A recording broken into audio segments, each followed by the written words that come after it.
Welcome. Thank you so much for joining us for our February faculty development session, hosted by Creighton University Arizona Health Education Alliance.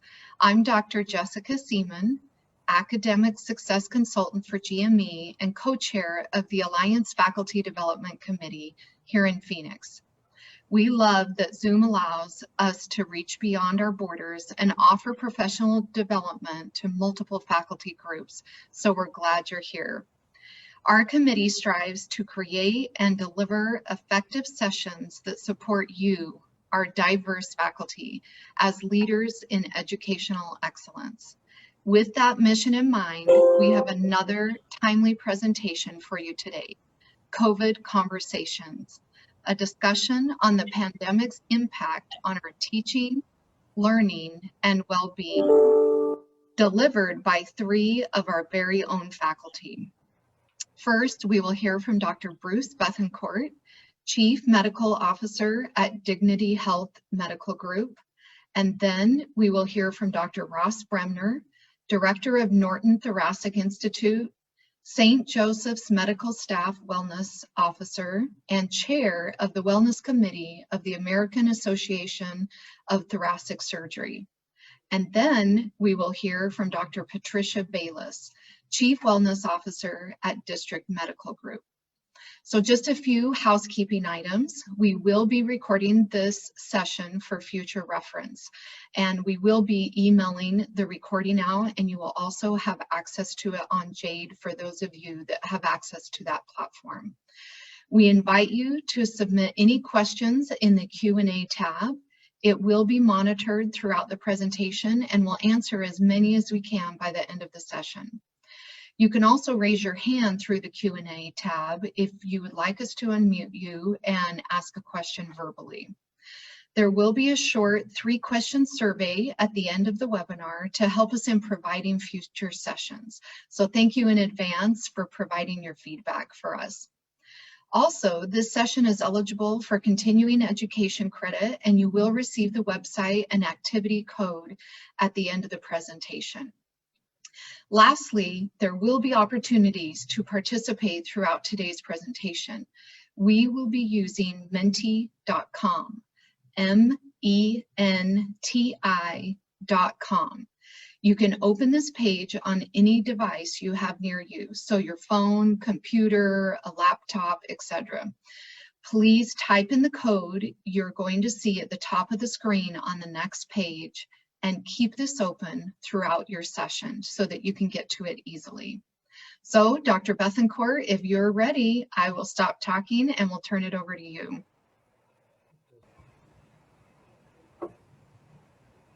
There we go. There we go. Right, and we've got the Menti code right up at the top, so you can put that right into menti.com so that you can participate along the way. So should I proceed on? Or wait for the Yes, you go for it. Okay. All right, so thank you, everybody. You know, over the past year, there's been a lot going on. What I think what's really been needed is psychological flexibility. Everything has been quite ambiguous. From wear a mask, don't wear a mask. Don't use steroids. Oh, use steroids, but use them at the right time.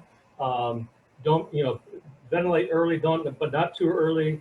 Focus on, we've been focused on evidence-based medicine for years. All of a sudden, we have a lack of evidence-based medicine and caring for these very sick patients, the high volume of patients, the acuity that they have. So it isn't just the high volume, but every patient that we see is the highest acuity. We had a surge and then we recovered. Down below, you see in Arizona, we had a peak in July. Things got better towards October, and then peaked up again, even worse than in July. So this is representing the deaths, but actually the admissions to the hospital have been phenomenal. Not only that, but what we've dealt with the loss of patients has been tough, but also the loss of interaction between each other, limited testing, fear of infecting your family or friends because you've been working with COVID-19 patients. So a lot of this it's been very difficult. It takes really a great psychological flexibility to get through this without really decompensating, being present in the moment. being aware of your feelings, but yet not acting upon them. So these are things I think we've all gone through. It's understandable. This has been a tough year for everybody, and I think we just need to step back and really take a deep breath and exhale, and think about how to get through this by focusing on what's in front of us today and having the right goals. So I'm going to hand it over to Dr. Bremner. Jessica.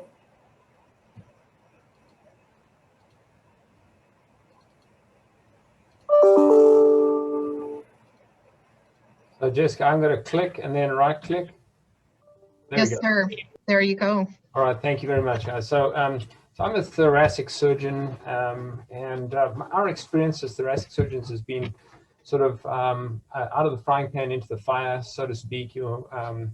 I'd actually tried to ask the committee to give me the whole hour to talk about well-being and COVID, but they gave me 10 minutes. So we're not going to talk exhaustively about everybody's experiences and what I think we can and must do to get ourselves out of this. But I wanted to sort of pique your interest with some of the thoughts that we've experienced ourselves and I personally have experienced.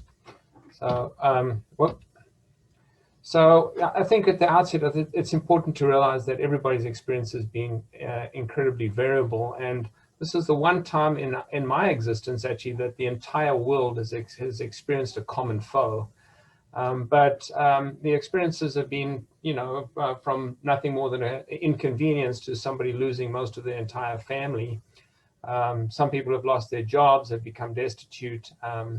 And in between, a lot of us have been exposed to this through our patients, and our experiences ourselves have been different. So as a result, the emotions and the trauma, the loss, the grief that each of us have experienced has been quite variable. Doesn't appear to be working here. There we go.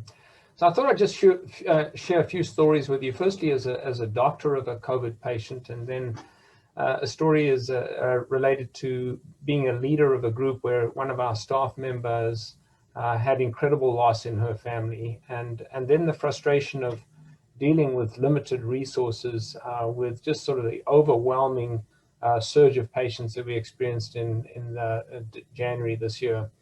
And then finally, just some personal notes of myself being a COVID patient.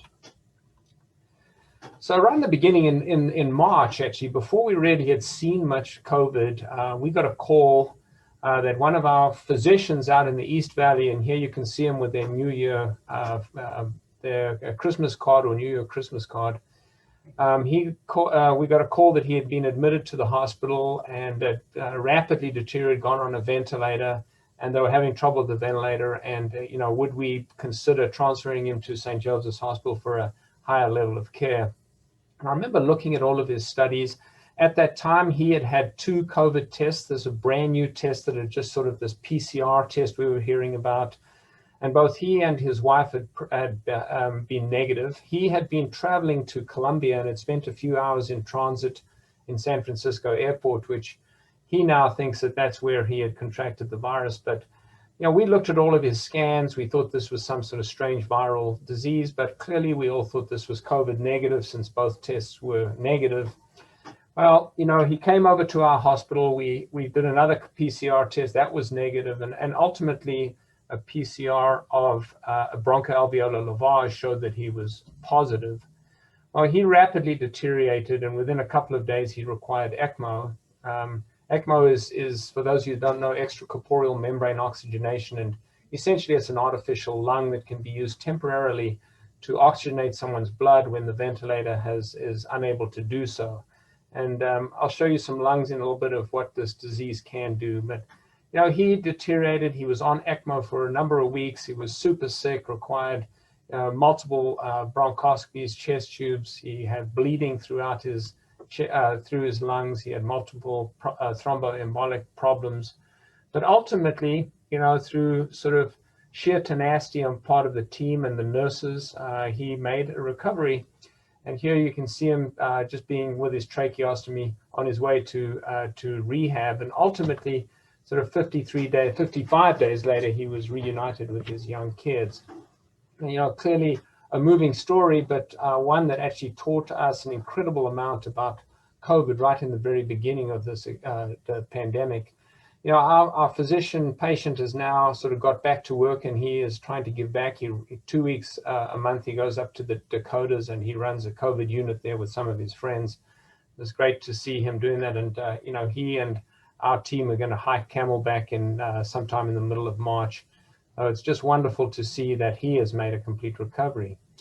Some, though, are not so fortunate. On the left, you can see some lungs that we recently took out of a patient who had their lungs destroyed by COVID, and you can see the transplanted lungs on the right-hand side.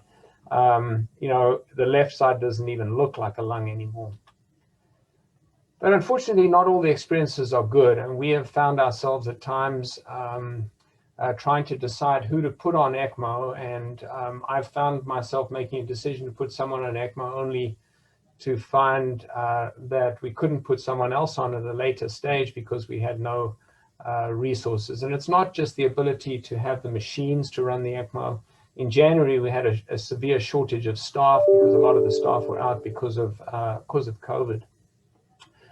I will say that as a leader, we really were struck hard in our department as one of our own employees lost 4 family members to COVID, one of those being her husband, and 2 of those patients were actually on our service. One of them was on ECMO for a long period of time and unfortunately didn't survive.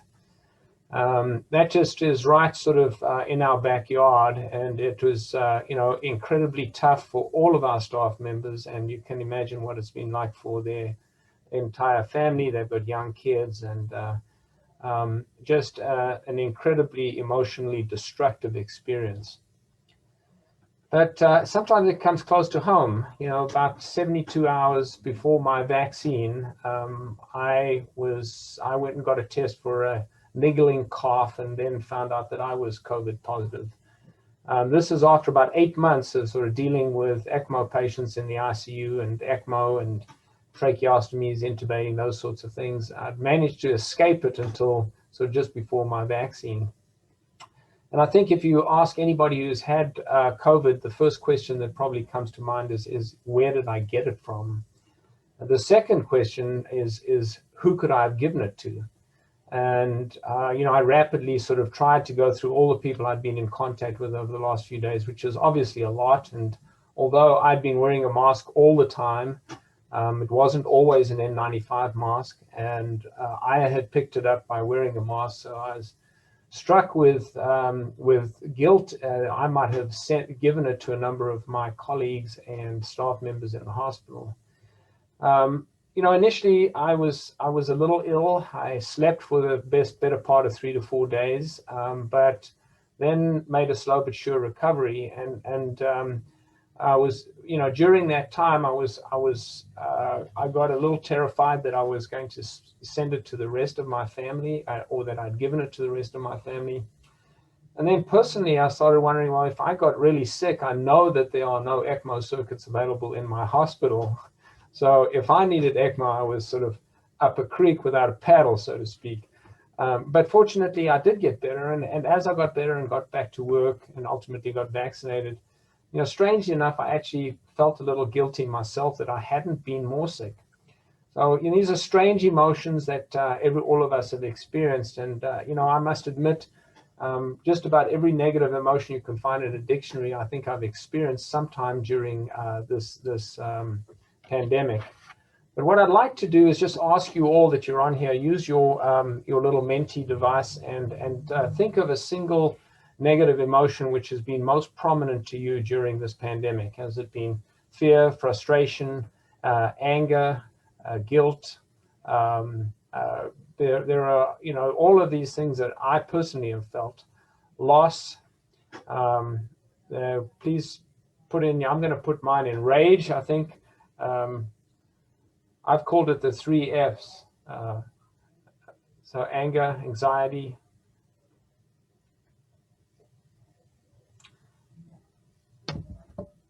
helplessness, fatigue, exhaustion, anger again.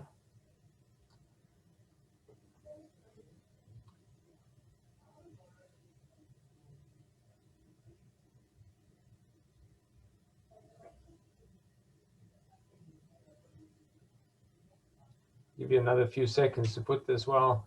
Fear, anxiety, frustration, fatigue. And I think this goes back to what Dr. Bethancourt's very first slide will be, and I'm very interested to see how we all feel about the unknown of the future. So having said that, though, there are a number of positive things that I have felt during COVID. And these are things that I think are going to help us get out of the hole that we're in this pandemic. I'd like to ask you for a few, are there any sort of positive emotions that you might have experienced during this pandemic? You know, things like hope, understanding, commitment, meaning, collaboration, friendship, resolve, reflection, gratitude, pride, fortitude, grit, impact.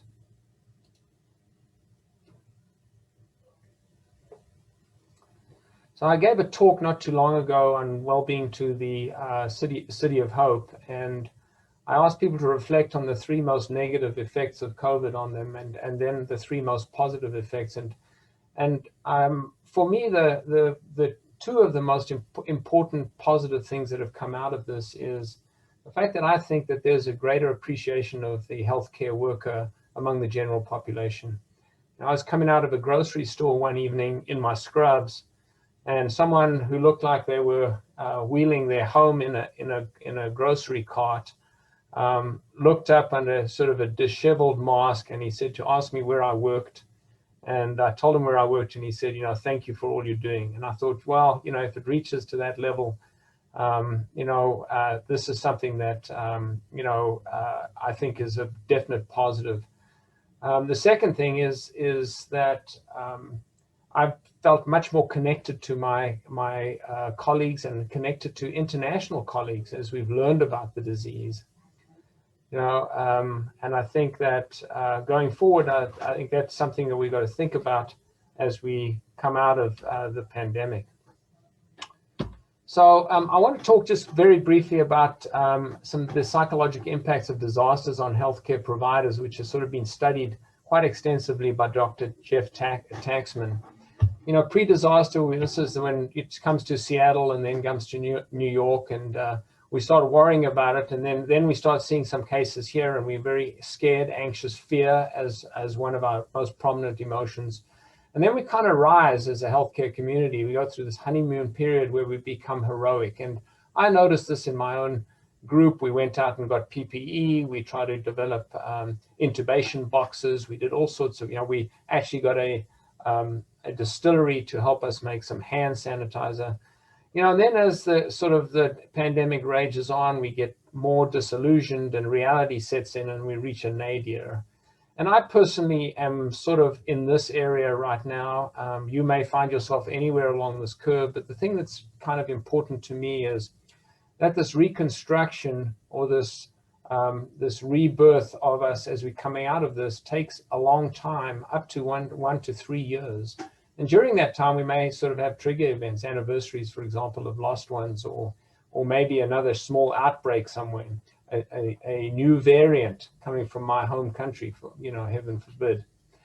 So, this is something to think about as we go forward.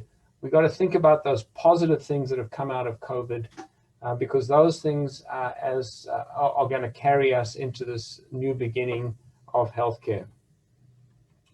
I think that one of the things that is important is that we've got to pretend that we're not always okay. One of my favorite cartoons from Charles Schulz, where Linus says to Snoopy, "I envy you, Snoopy. You always seem so relaxed." And Snoopy looks at him and says, "I'm glad I give that impression. Unfortunately, on the inside, I'm a raging turmoil." I think some of us feel that way as healthcare providers. We feel we have to pretend we're okay. So we really want to open up the conversation of COVID, where people have an ability to talk about their emotions, talk about the experiences that they've had over this past pandemic, so that we can continue to be healthcare providers that are performing as optimally as possible. So let's talk about it. We are going to launch a probably a bi-weekly TGIF COVID conversations that are going to be open to anybody in the healthcare sector in our alliance and beyond. And we'll probably set these up on a Friday afternoon. But we look forward to hearing from all of you and getting all of your residents as well as all of the faculty involved. Thanks very much. Thanks, Jessica. Thank you, Drs. Bethancourt and Drs. Bremner. Can you please address, one of you or both of you, we've already got a question about, you talked about guilt, and do you find an extra added pressure when you're working with students, you're working with learners, you're working with residents to push past some of those emotions? How has that worked for you? You know, guilt has been quite a complex emotion. In the beginning, as surgeons, we were asked not to do any elective surgery, so we're sitting on our hands for a little bit, and we felt guilty that we weren't involved, you know, on the front line, and that soon changed. You know, we have felt a little guilty that we've lost the ability to train our residents during this time, and because they've, you know, first of all, we haven't wanted them to be exposed in our very sick ECMO patients because we didn't want them to get exposed to the virus. But because the elective surgeries are down, you know, we've not been able to train them in the operating room. And I realize that, you know, we're trying to play catch up now.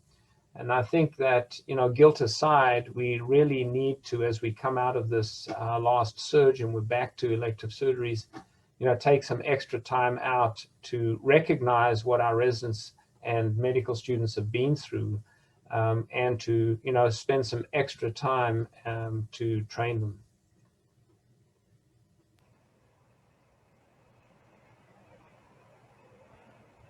Dr. Bethancourt, do you have any thoughts on that as we're working with learners? I think, hope you can hear me, Jessica. Yes, sir. You know, in all honesty, that's part of psychological flexibility is, you know, even though you may have feelings of guilt or anger or fear, whatever it may be, that you have a job at hand.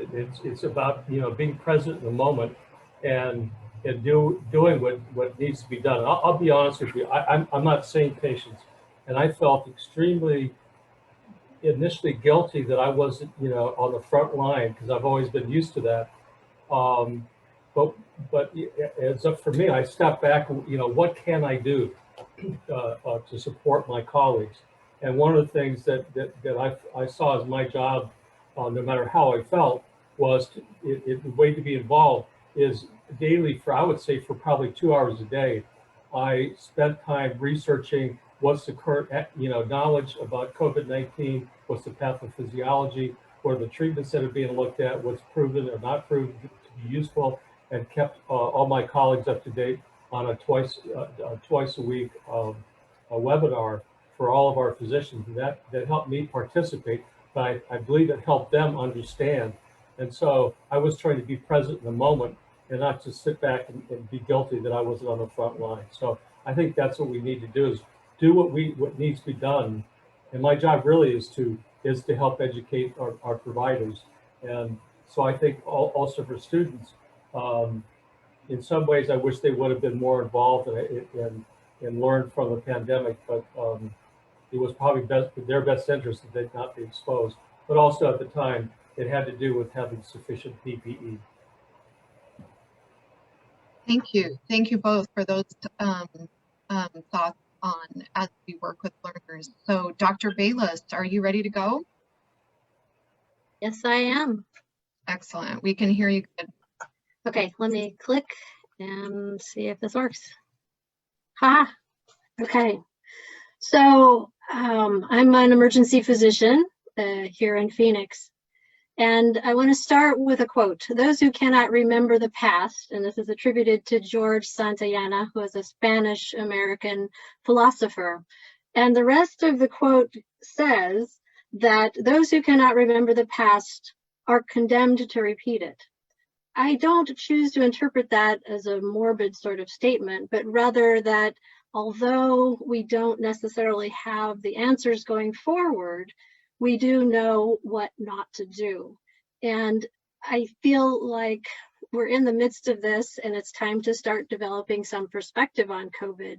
To do that, I want to reach back and make you aware that you've actually been living in a global pandemic called HIV/AIDS for more than the last 30 years. AIDS was declared a pandemic by the WHO in the past. And you wonder, well, how does that inform our perspective on COVID? Well, what is perspective? It comes from a Latin root meaning look through or perceive. All meanings of perspective have something to do with looking. So perspective is a way of regarding a situation or a topic. And I ask you, what is your perspective? So a little timeline. I graduated from medical school in 1981. At the time, they had just come to recognize an immunodeficiency disease that expressed itself in very horrible opportunistic infections, primarily in a very limited cohort that was immediately stigmatized and did not receive the care that would have been appropriate. Many people were fearful of the virus. Many people just didn't know what to do, including those in medicine. By the time I finished residency, the HIV virus had been isolated. Testing was approved and successful, and there was some initial treatment, which, not curative, did provide some hope that there may be a way to treat HIV on the horizon. By 1987, WHO realized that this was a global situation, that heterosexual patients had it as well. There was problems with blood transfusions, and also there was a strong maternal fetal transmission. In some countries, various generations, the whole generations have been wiped out. Coming to more recent time, the COVID-19, we believe or perceive, has killed over 2 million in the world since the pandemic was declared or described. But in that same period of time, nearly 700,000 people have died of HIV-related illnesses in the world. It's still an issue. We don't cure AIDS, we make it livable. Particularly here in the United States, it has become a chronic medical disease. Some of my personal experience with HIV, when I moved back to Phoenix, I was informed that one of my classmates had died of AIDS. Subsequent to that, one of my colleagues from residency who had remained in Texas died as well. I couldn't imagine how horrible that was because I was taking care of end-stage AIDS disease who looked like they were dying. They knew they were dying. They died with a long, protracted, painful sort of death. And in some cases, they were still isolated from their family and friends because of their particular social situation. I also was really surprised that there were medical people who failed or who did not step forward to take care of patients with HIV. I felt really embarrassed as a young professional that that would be the case. But we learned things from HIV. We learned that HIV, or AIDS per se, is a bad disease. It kills you, and it's not a pleasant way to go. I'm not trying in any way to compare the viruses. We know that the HIV virus requires different contact to be infected versus the casual contact that we've seen with COVID. But it did change our practice in the last 30 years. Everyone is aware of the dangers of needle stick. And that underscored that there were many other bloodborne pathogens, such as hepatitis, that were actually much more widespread and debilitating for lots of healthcare workers in that period of time. It required federal laws to enforce occupational safety, enforce equipment redesign, and to help people decide on best practices to avoid the potential exposure for HIV. It really was life. It really was practice changing. I recall as a student and a resident, for better or for worse, grabbing a wad of 4x4s, sticking them in a bleeding wound, and I wasn't wearing gloves. I didn't have any other personal protective devices. I chewed my cuticles, which meant I had lots of open wounds on my hands, and I was lucky. I was lucky. I did not contract HIV. There's no other way to say it. The other thing that I think we've learned is about that time, recognize that as healthcare providers or healthcare, anyone in healthcare, revived that duty to care when we saw the stigma that various people suffered as a result of the disease, and that it was many medical associations then revived duty to care in their professional codes of ethics. So we've learned a lot. We've changed how we practice. We've begun to embrace caring for the whole person's needs, their social needs, their economic needs.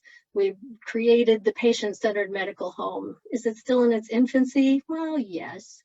The whole concept of palliative care stems from the groups that were put together to provide care for patients with HIV as far back as the 1980s. And then we're learning and still educating ourselves and others about the personal practices that we need to continue to pursue to prevent disease spread.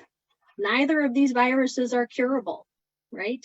We know that we can get better from them or not get better from them, but we don't know what the outcome or the long-term consequences of the COVID will be. We know that with HIV, we can manage it so that people live a natural life with HIV, have families, have careers, and basically can experience the life in spite of the virus. So, oops, one too far, sorry. So where am I going with this? Well, we have to have patience and perspectives to allow ourselves to survive and thrive. I have to say I've had the benefit of 30 years of perspective. Not everyone has that. And right now, some people are still realizing that we need that psychological flexibility that Dr. Bethancourt referred to, that mental agility. That is one of the hallmarks of professionalism, that we are able to learn and grow, become better teachers, better educators, better people. We have to allow ourselves to grieve.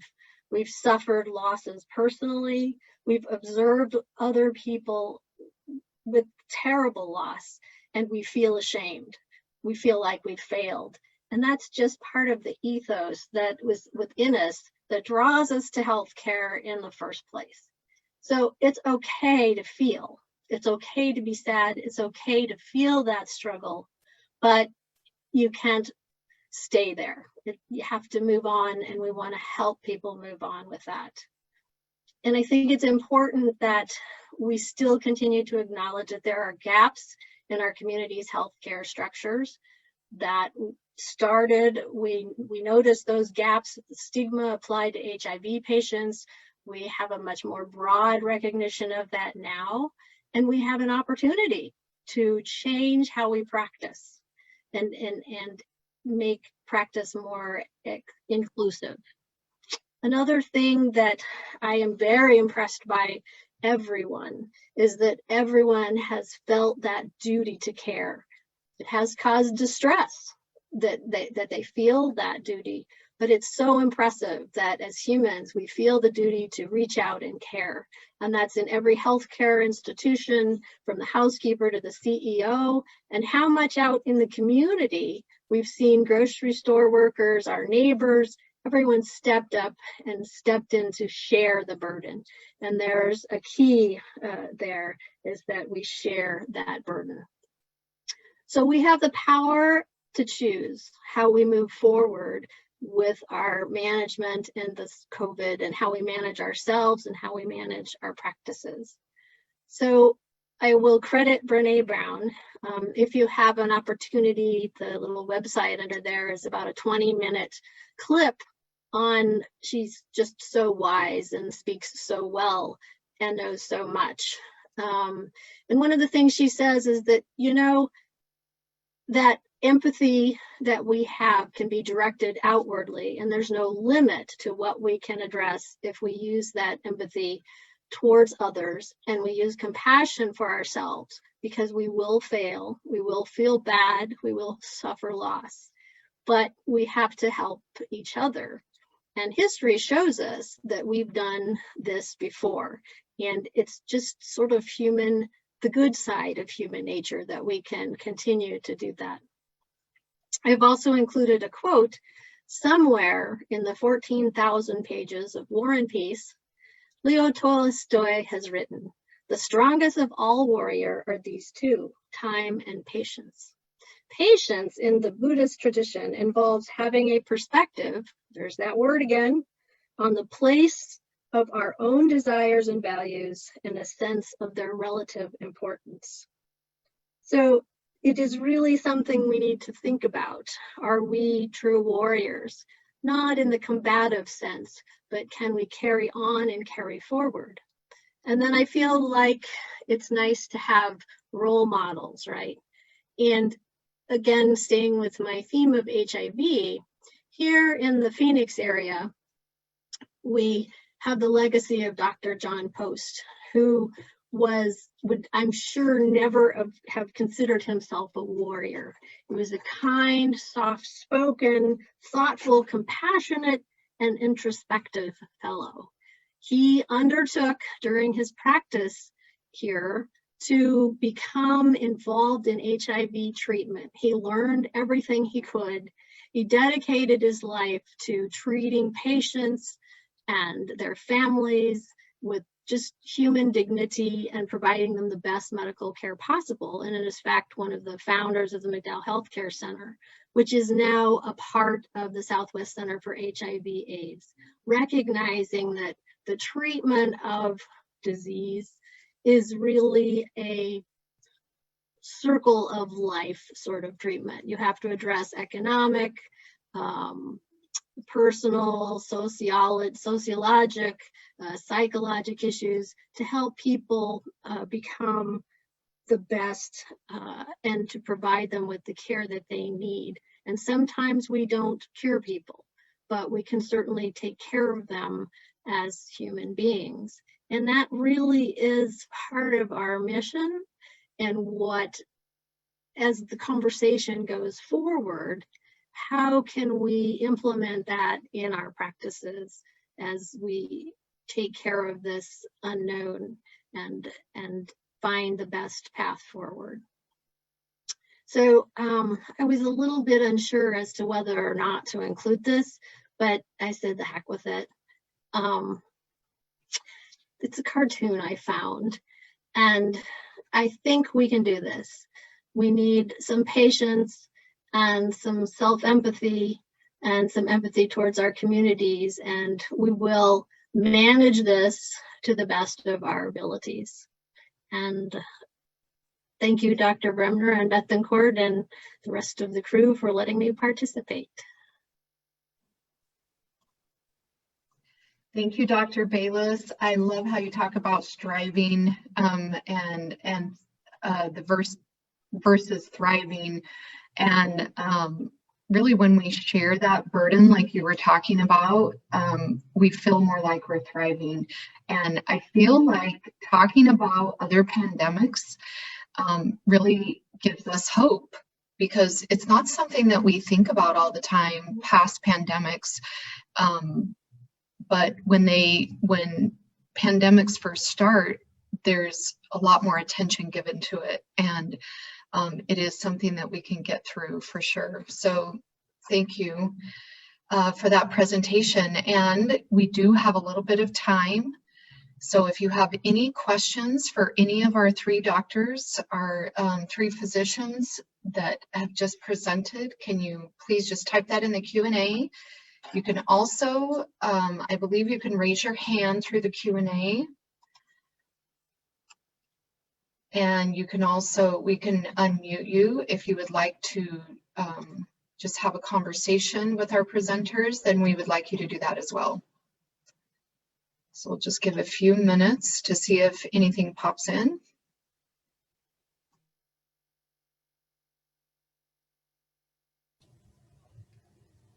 Jessica, I wonder, did you have the Menti results for Dr. Bethancourt's initial slide with how we feel about the unknown?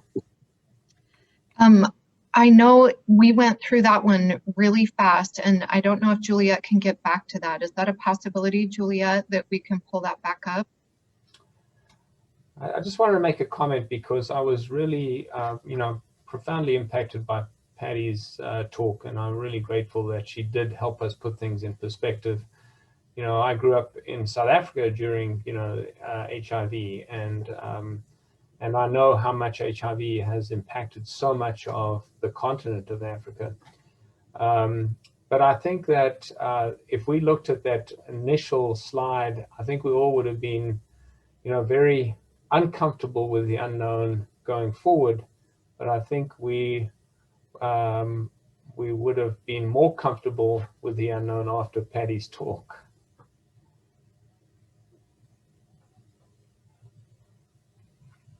Agreed. I believe that as well. We just had a few people on that one, so we didn't get all the participants on that one.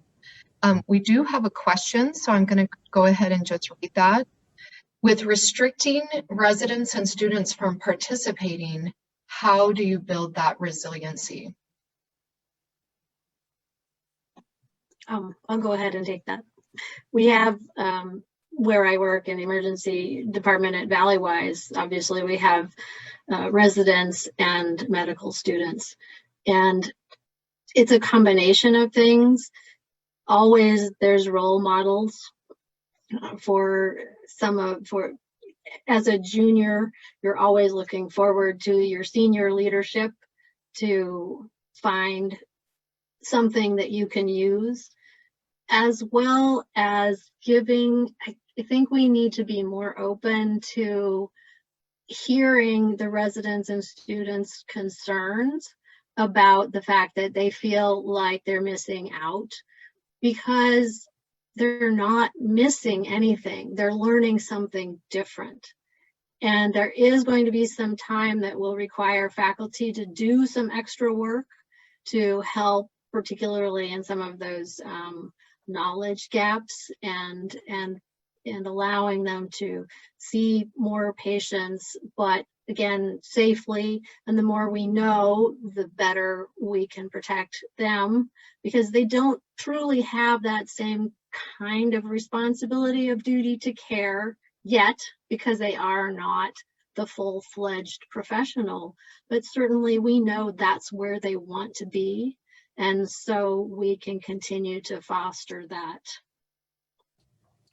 I think it's a good opportunity to emphasize the importance of psychological flexibility, as Dr. Bethancourt talked about. And if we can imbue that in some of our learners, that'll serve them really well in their entire careers. Mm-hmm. Because we hate change as physicians in general. And, when our worlds are turned around, we find it very disturbing. So I wish, as I said to Bruce yesterday, I developed a more profound ability to have psychological flexibility, but I do like the concept. I think we ought to be teaching it. And it's not just for the trainees. I think even for our patients, we need to be honest when we don't know something, and we have to say, we're telling you the best that we know, and to support them because they have the same fears that we have. but that reminds me of a quote from William Osler that 50% of what we taught you is untrue. The problem is we don't know which 50%. But I think it's the importance of us as educators to be role models. And so for the faculty that are on this Zoom, the importance for us to be role models for students and for residents is very important, especially at this time. Excellent. And part of what you've just been talking about may answer some of the question that somebody just put in. Have any of you had the opportunity to talk to residents or students about physicians' response to pandemic? I'm sure there are trainees who have been anxious or nervous to care for COVID patients. And how have you talked to them about the duty to care for patients during a pandemic?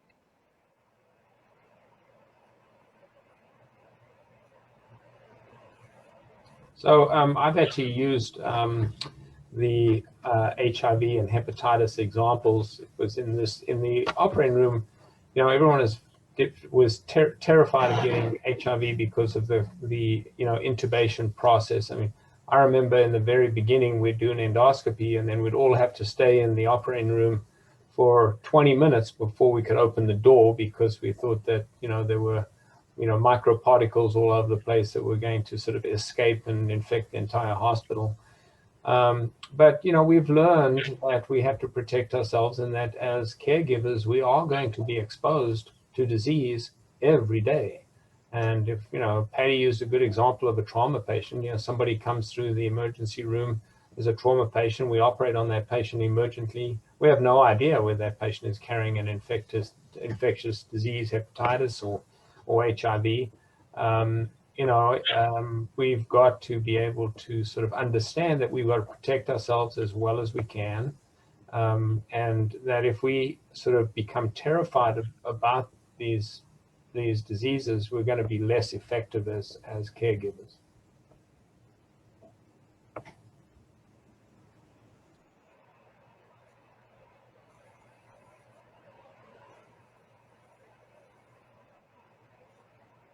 I would also say that, we have been fortunate in the era of when we came up as practitioners, because, viruses and bacteria generally don't care whether you're a physician or a nurse or a 4-year-old, right?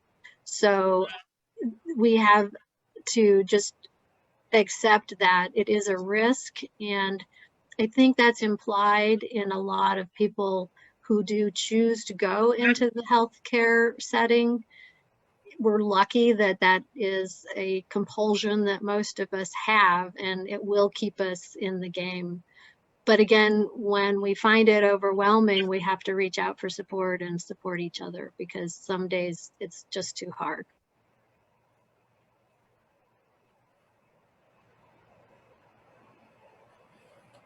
Thank you. Do we have any other questions? We want to make sure that we're giving enough time. Can you see that last slide, the blue slide with continuing education? Yeah. You guys can see that? Okay. All right. Let's see if we have any other questions.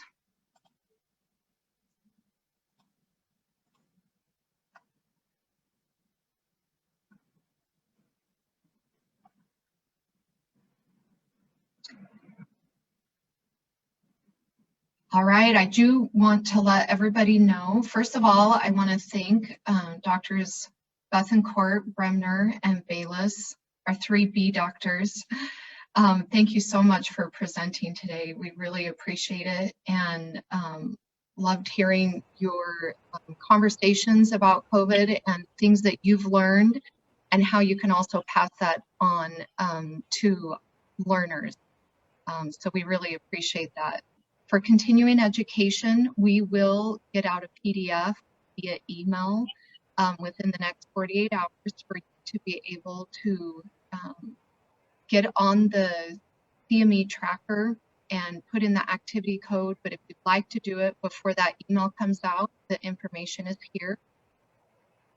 We will share with you the recording and slides from today, the presentation from today, and a link to the JADE website so that you can also, if you have access to JADE, that you could also be able to, everybody's saying thank you, thank you, thank you. But if you have access to the JADE website, that platform, then you can also get the recording on there.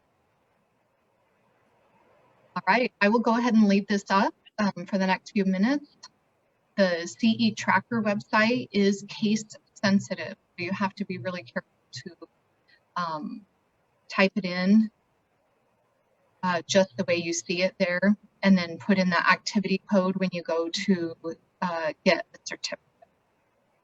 All right, thank you so much. Appreciate you being here. Thank you.